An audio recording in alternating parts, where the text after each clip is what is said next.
pesada e dura. Conheci mais tristeza que ventura e sempre andei errante e peregrino. Vivi sujeito ao doce desatino que tanto encanta, mas tão pouco dura. Ainda choro o amargor da sorte escura se nas dores passadas imagino.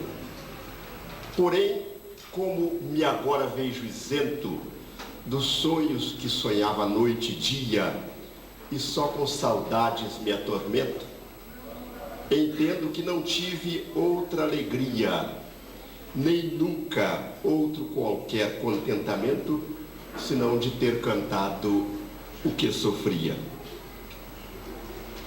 Dentro da literatura brasileira foram selecionados alguns sonetos considerados clássicos da literatura do nosso país, em língua portuguesa, sabendo-se que em língua portuguesa nós teremos também nomes do quilate de Bocage, de Quental e do próprio Camões, nessa arte de trabalhar o soneto. Mas esse soneto considerado clássico da literatura brasileira, ele foi produzido por um diplomata nascido no Ceará, final do século XIX, e ele foi um representante diplomático no centro europeu. Esteve vivendo nos ambientes mais selecionados da cultura europeia, esteve na Inglaterra, na Suíça, na Itália, na sua atividade de representação diplomática. Mas era um rapaz considerado de sofrimento intenso, muito católico, e só se veio a conhecer a sua produção literária tempos depois do seu desencarne. Em 1948, Manuel Bandeira organizou uma coletânea dos seus poemas com o nome de Rimas. E tornou-se um clássico da literatura brasileira, José de Abreu Albano. Qual não foi a surpresa quando, ao editar-se o livro Antologia dos Imortais, lá aparece o mesmo verbo, o mesmo conteúdo poético, porque este soneto de José Albano, selecionado em qualquer site da literatura brasileira que você consultar, você vai encontrar esse soneto do José Albano entre os principais da nossa literatura. Ele é um soneto decassílabo sáfico, um dos modelos clássicos da nossa literatura. E depois vamos verificar ele surgindo no Antologia dos Imortais, agora pelas mãos mediúnicas do nosso Chico. E ali estariam presentes como que confirmando a vida que prossegue estuante bela após o término da nossa jornada no corpo. Ele vem falar de guerra e paz. É também um soneto que chama muita atenção no livro Antologia dos Imortais, que foi psicografado pelo nosso Chico, tão querido, e pelo nosso Valdo, também da mesma consideração.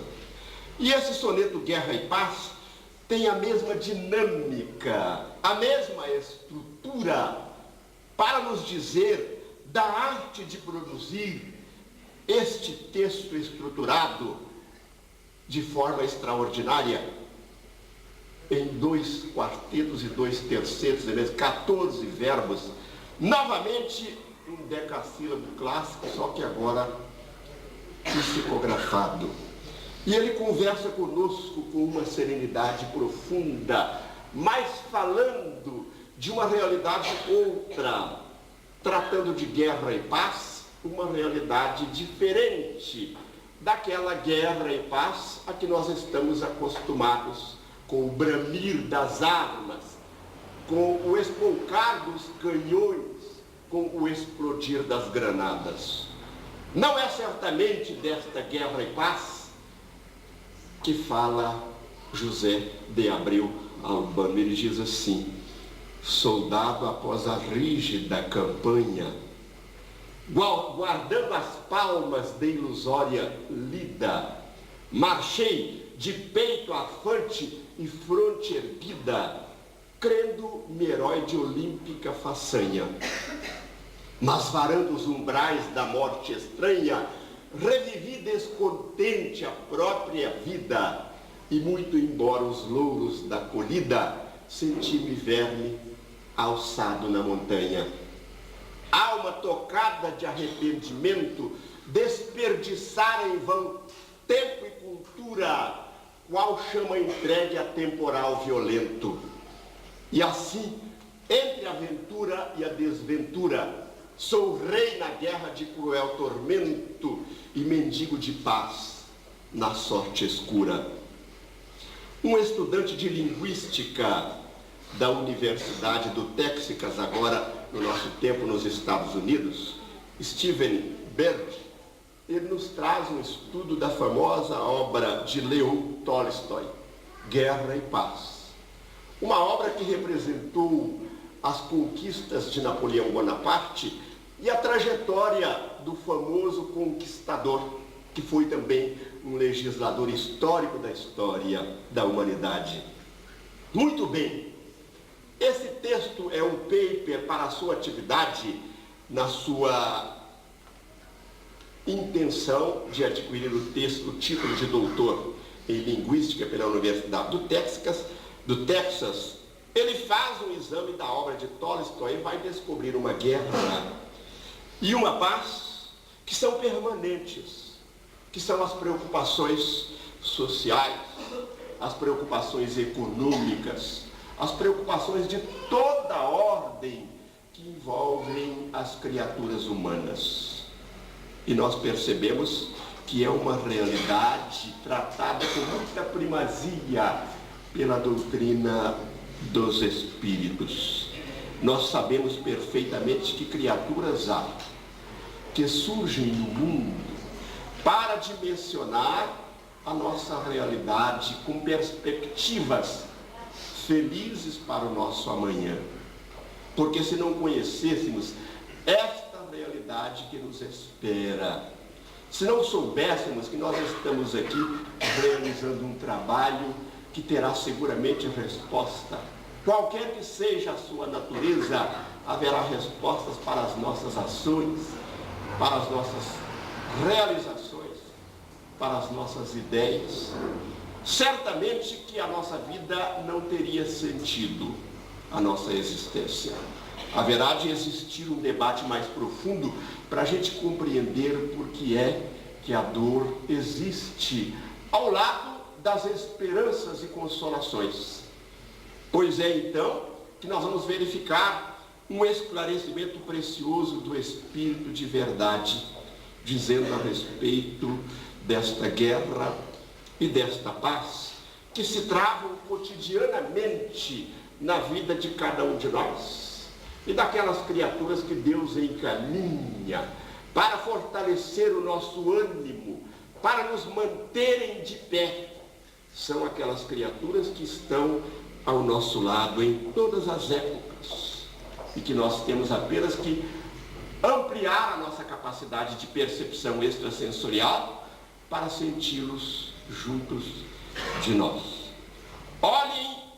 Olhemos, não é mesmo, o que diz o Espírito de verdade numa mensagem de uma clareza cristalina. Ele diz assim, o Espírito de verdade: os Espíritos do Senhor, que são as virtudes dos céus, qual imenso exército que se movimenta ao receber as ordens de seu comando, espalham-se por toda a face da terra, e semelhantes a estrelas cadentes, vêm abrir os olhos aos cegos e ensinar o caminho aos homens. Eu vos digo em verdade que são chegados os tempos em que todas as coisas hão de ser reestabelecidas em seu verdadeiro sentido, para dissipar as trevas, confundir os orgulhosos e glorificar os justos. As grandes vozes dos céus ecoam como sons de trombetas, e o cântico dos anjos se lhes associam. Nós vos convidamos a todos, diz o Espírito de verdade, para o divino concerto. Tomai da lira e fazei uníssono nas vossas vozes, e que no hino sagrado elas se unam e repercutam de um canto a outro do universo. Eles dão uma mensagem de conforto para o nosso coração. Eles dizem assim: homens, irmãos, a quem amamos, aqui estamos juntos de vós. E quando eles dizem homens, certamente eles estão dizendo gênero humano, estão incluídas aí também as mulheres. Homens e mulheres a quem amamos, aqui estamos juntos de vós. Dizei do fundo do vosso coração: Senhor, Senhor, fazendo a vontade do Pai que está nos céus, e podereis entrar no reino dos céus. Então, há os Espíritos do Senhor, que são as virtudes dos céus, que semelhantes a estrelas cadentes, não é mesmo? São aqueles Espíritos que, ao receberem as ordens de seu comando, não é mesmo? Eles aparentam a soldados que, ao receberem as ordens do seu comando, espalham-se por toda a face do planeta. Olha, imaginemos como é sábia a justiça de Deus. Numa pequenina cidade do Ceará, Riacho do Sangue, não é mesmo? Na então província do Ceará, a 29 de agosto de 1831, vinha vestir um corpo físico um desses Espíritos do Senhor, que são as virtudes dos céus. Numa família de fazendeiros, de produtores rurais, de ruralistas, ali na província do Ceará, nascia uma criatura que viria a tornar-se o Kardec brasileiro, Adolfo Bezerra de Menezes, um desses Espíritos do Senhor. Porque lá no livro Brasil, Coração do Mundo, Pátria do Evangelho, nos é narrada por Humberto de Campos uma passagem extraordinária de um encontro de mensageiros do mundo espiritual, em que Ismael conversa com aquele Espírito que ele designava para unificar sobre uma nova bandeira, não é mesmo? A realidade do Evangelho nas terras do Cruzeiro. Essas terras do Cruzeiro é Brasil, coração do mundo, pátria augusta do Evangelho. Eu me curvo de joelho diante do teu porvir, quando passar a borrasca que agora devasta o mundo, teu solo imenso e fecundo 1000 benções vai produzir. Tuas florestas imensas, os teus prados verdejantes, teus rios de diamantes, teu petróleo, teus metais serão por ti manejados para o bem da humanidade, em prol da fraternidade, no santo labor da paz. Era desse Brasil que falava o Espírito de Ismael para aquele Espírito que deveria reencarnar. A tua grande família terá por norma fanal garantir pelo trabalho o bem-estar social. Inspirados no Evangelho, teu filho, do moço ao velho, hão de fazer tua glória, para que no mundo todo exaltem-se o teu denodo bem-dizendo-te a memória. Era esse o discurso de Ismael para aquele Espírito que deveria renascer no Brasil, lá na província do Ceará. E o pai, um homem abastado, os primeiros estudos desse rapaz, ainda molecote, foram desenvolvidos no Maranhão. Lá em Imperatriz havia ali uma atividade de religiosos que desenvolvia trabalhos da língua latina, da língua francesa. Nós tivemos uma influência muito grande através na colonização, mesmo. Elas foram tisnadas de violência e de guerra Mas há um livro do nosso Adelino da Silveira a respeito do Chico, um livro chamado Chico de Francisco, não é mesmo? Que nos traz uma realidade interessante. Como é que foram solucionadas as guerras das invasão holandesa, não é mesmo? Maurício de Nassau, aqui na província do Pernambuco, deixou ali uma civilização diferente de todas as demais. Os franceses apostaram lá no Maranhão, não é mesmo? No Rio de Janeiro, nós tivemos lá aquele trabalho inicial de Estácio de Sá. Era este o país preparado para abrigar o Evangelho de Jesus, trazer de novo ao coração do povo a árvore do Evangelho, transmudada da Palestina para as terras do Cruzeiro. E um coração de homem inolvidável veio para cá para conduzir o rebanho. Este homem, então, reencarnava numa família de produtores rurais, mas como não deveria ser diferente, o pai, um homem de muita influência na região rural em que vivia, ele prestou muitos avais e chegou, por este caminho, a perder todo o seu patrimônio.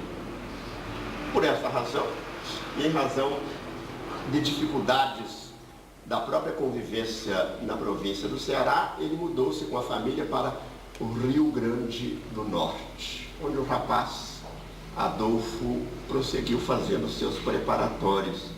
Mas o sonho dele era mudar-se para a capital do país, o Rio de Janeiro, para realizar ali estudos de medicina. Desde a sua primeira mocidade ele tinha esta inclinação e agora ele via esvair-se o seu sonho, porque o pai não tinha mais recursos para conduzir o filho naquele sonho, dirigir o filho para o Rio de Janeiro, encaminhar o filho para o Rio de Janeiro, para ali cuidar da sua formação no curso médico.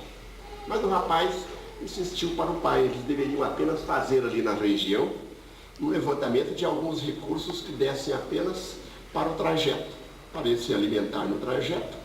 Se ele chegasse no Rio de Janeiro, ele mesmo dizia, conseguiria sobreviver ali, porque ele tinha ciência de que o seu destino, se podemos usar essa palavra destino, não é mesmo? A sua predição para o futuro estava ali como uma realidade dentro do seu coração, porque as grandes percepções das almas iluminadas não estão aqui. A grande percepção das criaturas que conseguem perceber o mundo espiritual, a grande percepção está aqui, é no coração. Por isso é que Jesus disse, não é mesmo? Aonde estiver o vosso tesouro, aí estará o vosso coração. Qual é o nosso tesouro? O tesouro daquele homem era encontrar-se com um lugar aonde estão os destinos do país, a direção do nosso orbe, não é mesmo? E esta realidade, ela vem acompanhando o nosso país sempre. Quando a capital do país mudou-se aqui para Brasília, no discurso de lançamento lá da inauguração da capital, isso está gravado lá no Palácio do Planalto, não é mesmo? Dizia um outro grande brasileiro, reencarnou tantas vezes na história, ligou-se ao nosso país de maneira indelével, não é mesmo? Ele dizia assim, deste Planalto Central, desta solidão que em breve se transformará no centro das grandes decisões nacionais, ergo meu olhar sobre o amanhã do meu país e antevejo esta alvorada com uma fé inquebrantável e uma esperança sem limites no seu grande destino. Quem viria dizer isso agora em 1960 seria Juscelino Kubitschek, mas isso é uma história que se compõe. Bezerra foi para o Rio de Janeiro já no começo,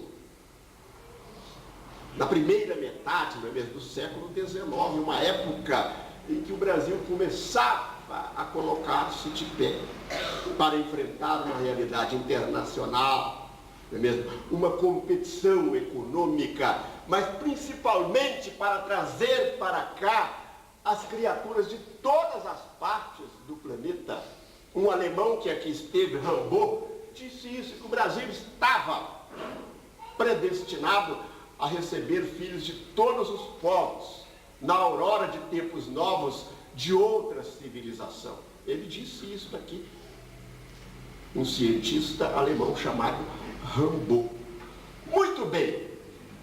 O doutor Bezerra de Menezes, ainda um rapazeiro, mesmo pegou o dinheiro apenas da passagem de um navio.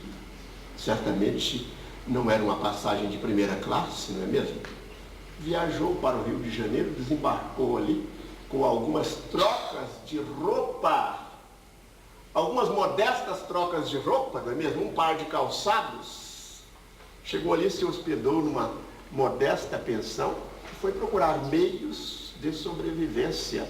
Era um rapaz que tinha o seu preparo em vários idiomas, mesmo conhecia muito a matemática, se propôs a lecionar ali na cidade do Rio de Janeiro, dar aulas, fazer qualquer trabalho, por mais modesto que fosse.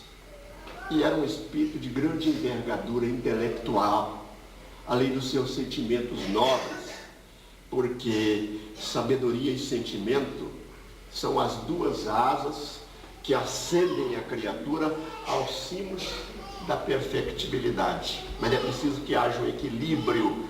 Gandhi nos ensinava: se quiseres fazer teu filho feliz, faze-o bom antes de fazê-lo sábio. Portanto, deve a coisa conduzir-se nesta ordem. E Bezerra era um coração generoso, um extraordinário trabalhador do bem, que sabia, a sua percepção era aguda. E no primeiro vestibular, na primeira seletiva de que participou, ele saiu na frente, ele aprovou-se entre os primeiros para a famosa Escola Nacional de Medicina do Rio de Janeiro. Ali, com todas as dificuldades, nós temos duas obras notáveis. Nós temos uma obra do professor Silvino Canuto de Abreu, que se chama simplesmente Bezerra de Menezes. É uma obra extraordinária, um pesquisador notável, que conta todos os detalhamentos. Uma vez ele estava para ser despejado. Ele morava num quarto de pensão. Estava para ser despejado porque escassearam os seus recursos, os lugares para trabalhar. Esse doutor Canuto de Abreu que conta isso.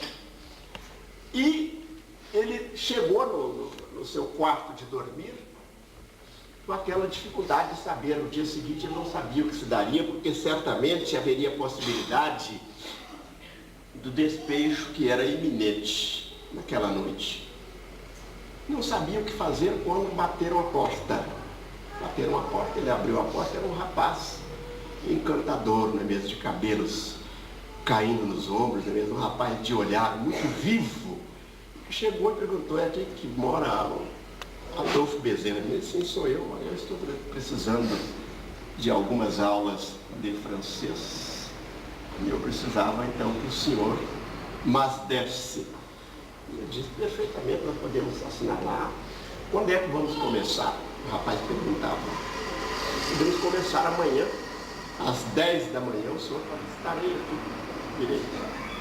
Eu precisarei de tantas aulas, qual é o custo dessas aulas? E ele deu o valor das aulas, que havia um padrão. O rapaz enfiou a mão no bolso: eu vou pagar antecipadamente, mas não é necessário, mas eu prefiro pagar. Tirou do bolso o dinheiro e a quantidade era exatamente aquilo que ele precisava para pagar os atrasados e garantir alguns meses do aluguel. Pagou o rapaz, agradeceu com um aperto de mão intenso, aquele aperto de mão que conversa. Vocês já viram falar em aperto de mão que conversa? Tá? Tem apertos de mão que falam. E então o rapaz se foi e nunca mais voltou. Porque o rapaz não vestia um corpo como esse que nós estamos aqui. Era uma criatura escalada lá pela colégio de Ismael, não é mesmo, que veio ali prestar aquele socorro naquele momento. Era um socorro de alguns dias, não é mesmo, de alguns meses. Porque não imaginemos que a nossa trajetória de progresso ela possa vir como prêmio de loteria. Claro que não. Todo esforço depende da iniciativa de cada um de nós. E aquilo tinha que acontecer com o Dr. Bezerra de Menezes, pois esse rapaz, diante de todas essas lutas, ele conseguiu a vitória de diplomar-se no seu curso médico. Diplomado no curso médico, ele começou a clinicar numa determinada região. Ele morava na Tijuca, e do centro da cidade até a Tijuca demandava um grande tempo de trajeto. Demandava um grande trajeto, mas era 1h30 de bonde, às vezes mais do que isso, porque o bonde se detinha muito. E ele tinha um colega de formatura chamado Dr. Joaquim Carlos Travassos. Era colega de formatura e era colega da sua clínica. Numa determinada época, ele teve um baque muito grande na sua vida. Ele havia se casado, tinha 2 filhos, um de 3 e um de 1 ano. A mulher foi acometida de uma enfermidade grave e desencarnou em poucos dias. Aquilo abalou toda a estrutura dele. Ele perdeu todo o gosto pela perquisição. No curso médico, ele tinha sido levado aos companheiros a um aparente ateísmo, não é mesmo?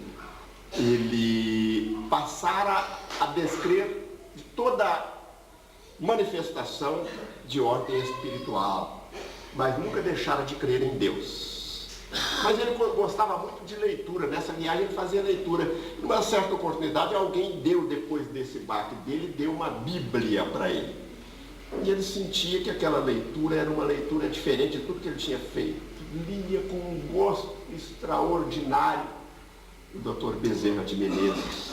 A Bíblia leu o Velho e o Novo Testamento integral naquelas viagens. Terminada a leitura, ele se sentiu muito confortado, mas aquilo não era a resposta que ele desejava obter para a realidade da vida em que ele estava. Até que esse doutor Joaquim Carlos Travassos, colega de clínica, adivinha quem botou isso lá nessa clínica, no curso de medicina ao lado dele? É claro que o mundo espiritual, os espíritos do Senhor, que são as virtudes dos céus, tinham essa programação. Sabe o que foi que esse rapaz fez? Ele foi o primeiro sujeito que traduziu do francês para o português no Brasil o livro dos Espíritos. E depois da tradução, o que foi que ele fez? Ele deu um exemplar de presente para o seu colega de consultório médico, Adolfo Bezerra de Menezes. Adolfo Bezerra de Menezes ouvia falar muito de espiritismo, ouvia geralmente aquelas críticas, não é mesmo? Que aquilo era coisa de doido, não é mesmo? Mas eu não devo me enlouquecer por ter uma simples leitura aqui, eu vou ler isso aqui, tá? Aboletou-se no bonde, e na viagem ele leu uma grande parte, uma viagem de 1h30, 2 horas, leu grande parte do livro. Aquilo ele embevecia com aquela leitura. E ele mesmo conta num texto novo agora, editado pela Federação Espírita Brasileira, com o nome Bezerra de Menezes, Ontem e Hoje, não é mesmo? Lá tem um texto dele mesmo contando essa história. Ele diz que aquilo que ele lia lá, nada era novidade para ele. Ele não sabia onde é que tinha visto aquilo, nunca tinha tido contato com o espiritismo, mas aquilo tudo para ele lá era uma realidade que ele já vivia. E o interessante é que eu vi uma mesma referência na obra da Corina Novellino, a respeito de Eurípides Barçanufo, ela dizendo que o Eurípides também, quando leu depois da morte do Leon Denis, ele percebeu que não tinha nada de novo ali. Aquilo era um despertamento para o espírito mesmo. Estava despertando de uma realidade que era própria dele. A maturidade do senso moral já existia consolidada naquele espírito. Quer dizer, um aqui em Sacramento, no Triângulo Mineiro, outro lá no Riacho do Sangue. Ele foi para o Rio de Janeiro, então, e ele leu o Livro dos Espíritos. Mas nesse tempo, a realidade do Dr. Bezerra era uma outra realidade, porque tão logo se formou em medicina, ele era um homem de talento para todas as coisas, principalmente para o relacionamento social. E os partidos políticos foram tentar cortejá-lo para ele ser candidato a vereador no Rio de Janeiro. Tal foi a insistência que ele se candidatou e foi eleito com uma avalanche de votos, né, mesmo no Rio de Janeiro. Desde o primeiro tempo, qualquer pessoa que batesse ao seu consultório não deixaria de ser atendida. Ele passou a ser chamado sempre como médico dos pobres, foi eleito. Pouco tempo depois ele tornou-se presidente da Câmara Municipal. E aquele tempo, o presidente da Câmara Municipal era o agente executivo, era o que nós chamamos hoje de prefeito. Então aquele menino lá do Riacho do Sangue, que veio só com a passagem de um navio para o Rio de Janeiro, tornou-se o prefeito da capital do país.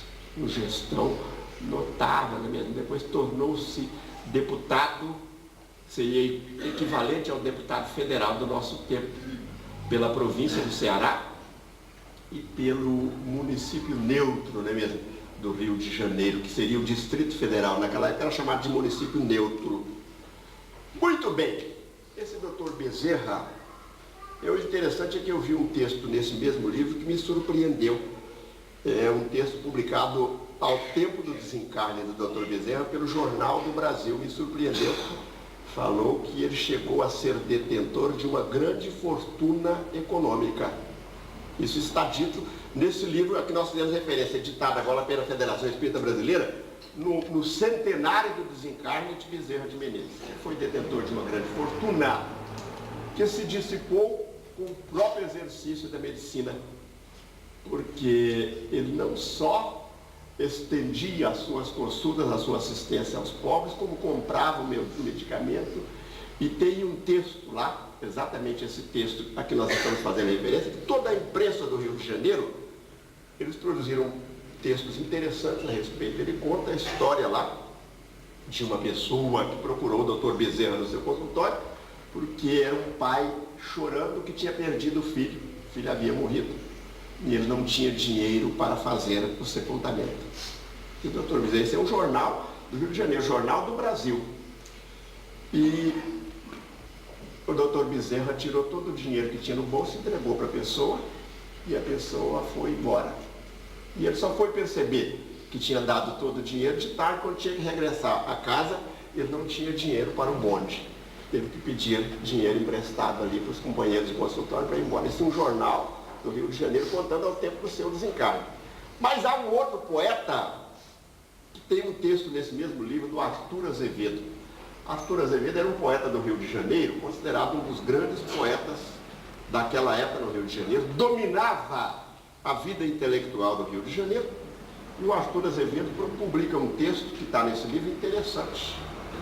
O que é que diz o texto do Arthur Azevedo? Diz que enquanto o doutor Bezerra era governante do Rio de Janeiro, ele era agente executivo, né, presidente da Câmara Municipal, ele era objeto de muita infâmia, ele era objeto de considerações as mais graves possíveis, e ele era chamado de ladrão.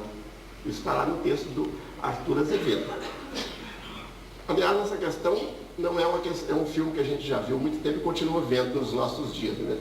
Para muitas pessoas do mundo, todos os governantes são ladrões. Como ele era governante, ele era... E o Arthur Azevedo diz que ele nunca respondeu, embora fosse um homem cuja palavra dominasse qualquer ambiente, qualquer recinto, ele jamais respondeu. Não respondeu. Ele só respondeu com a morte, diz o Arthur Azevedo. Eu acho esse texto fantástico. Está nesse livro da Federação Espírita Brasileira, Bezerra de Menezes, Ontem e Hoje. O texto do Arthur Azevedo diz: ele respondeu com a própria morte porque morreu pobre. Não deixou nenhum patrimônio para ser disputado numa abertura de sucessão pelos seus descendentes, mas deixou o maior patrimônio para todos os seus filhos do Brasil, que somos nós, né? Patrimônio inalienável. Quem pode pagar por esse patrimônio? Quem poderá avaliar o tamanho desse patrimônio? Não é mesmo? Então, aí a gente vê aquela mensagem da Meimei, mesmo, que fala que tudo na terra passa, Só o que vem do céu permanece. O que é da terra? O nosso próprio corpo é da terra, tá? A propriedade, o automóvel, a fazenda, a conta bancária, nada disso nos acompanha, não é mesmo? Para a vida além da morte, quem aqui haja vivido, só leva o bem que haja feito e as virtudes que haja tido. Por isso, meus irmãos, a gente não consegue segurar a emoção quando fala de Bezerra de Menezes, o Kardec brasileiro. E é interessante, em 2004 a gente está comemorando tanta coisa, não é mesmo? Primeiros 200 anos de Allan Kardec e agora 50 anos do Centro Espírita Bezerra de Menezes, Dona Maria. O nosso Bezerra de sempre, hein, Dona Maria? Que coisa linda! E nós temos que estar felizes aqui, porque quando a gente fica emocionado, o que aparece não é tristeza, é alegria, é uma emoção que a gente não dá conta de segurar, mas é uma emoção de uma alegria tão grande que a gente não segura. E então a gente está aqui reunido nesta noite para rememorar como Deus é bom. No prefácio do Evangelho segundo o Espiritismo, eles vêm lá esclarecer, ficai preparados porque Deus vos envia mensageiros permanentemente para vos guiar os caminhos, para vos abrir as clareiras, para vos indicar os rumos. E a gente só cai se quiser, se for invigilante. Porque se a gente quiser trabalhar, não existe ninguém que Deus escolheu e falou, você é esse aqui. Não, todos nós somos operários de Deus. Deus conta com cada um de nós. Ninguém nasceu para uma outra finalidade, senão trabalhar pelo próprio progresso. Então, meus irmãos, para agradecer essa oportunidade de ter estado aqui, eu quero deixar a minha afirmação de alegria nesta noite, abraçar profundamente todos os trabalhadores dessa casa na pessoa da Dona Maria, tá? E dos atuais dirigentes, e dizer para os irmãos que quando a tarde vai caindo na distância do horizonte e o sol vai se encobrindo na colina do Alto Monte, chega logo a noite escura encobrindo todo o céu, em seu manto a desventura conclamada por seu véu.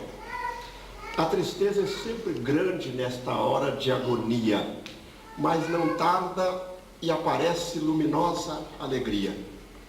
Uma estrela linda clareando a escuridão, trazendo sua luz para a amplidão. E você que ainda vive entre as provas de amargura, faça como aquela estrela clareando a noite escura. Leva a luz às trevas densas de tristeza e de amargor, dando sempre a quem não pensa seu perdão cheio de amor. Vamos juntos, meu amigo, vamos juntos caminhar, ajudando uns aos outros para a glória alcançar. Já tivemos solução para a noite do abismo. Aquela estrela linda é o Espiritismo. Que Jesus nos abençoe agora e sempre.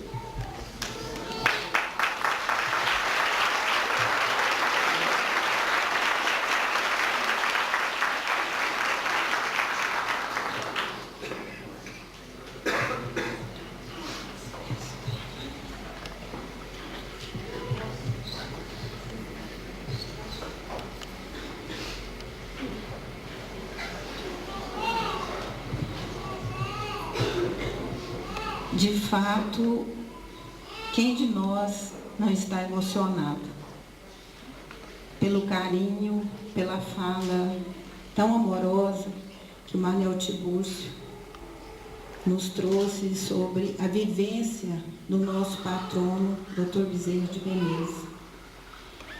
E nós também reverenciamos esse espírito porque ele está no nosso cotidiano, aqui em nossa casa. O que seria de nós, Dr. Bezerra de Menezes, se o Senhor nos deixasse a bancarrota? Nós sabemos temos plena certeza e confiança de que o Senhor está presente em todos os momentos, até quando nós erramos, porque isso é contínuo, porque estamos no aprendizado, e quem de nós já pode se dizer perfeito ou evoluído? E no dia 29 de agosto, completará 173 anos de nascimento do Dr. Bezerra de Menezes. Então, esse mês de agosto acontece tantos aniversários, tantas comemorações, como a Manuel Tiburcio mesmo referiu a Allan Kardec. E a Mocidade Espírita Amor, Trabalho e Luz completará também no dia 3 de agosto, que a mocidade desta casa, 46 anos de fundação. E eu acredito que hoje só tem o Pedro aqui, que fez parte da primeira diretoria, porque eu vim logo depois, em 59. Não é isso, tem? Ele fez parte da primeira diretoria da Mocidade Espírita Amor, Trabalho e Luz. Então, vocês vejam que é um momento importante para o Bezerra de Menezes, não com orgulho nem com vaidade, mas com humildade. Nós estamos aqui comemorando os 50 anos do Bezerra, porque também ele tem uma história, representado pela nossa companheira, que também tem relatos da sua vida de muito sacrifício, de muito denodo, dedicação, por ter conseguido manter essa casa e ter fundado e mantido essa estrutura que não é só física, é a estrutura espiritual que acontece aqui todos os dias, em que não somos só nós encarnados que recebemos algo aqui. Com certeza, os nossos irmãos desencarnados também são assistidos, encaminhados, consolados nos seus sofrimentos, nas suas dores. E nós vamos então, nessa noite feliz, homenagear a fundadora desta casa, com o nosso carinho especial e de todos os nossos convidados e representantes de Casa Espírita, que também, com certeza, estão conosco nesse momento feliz.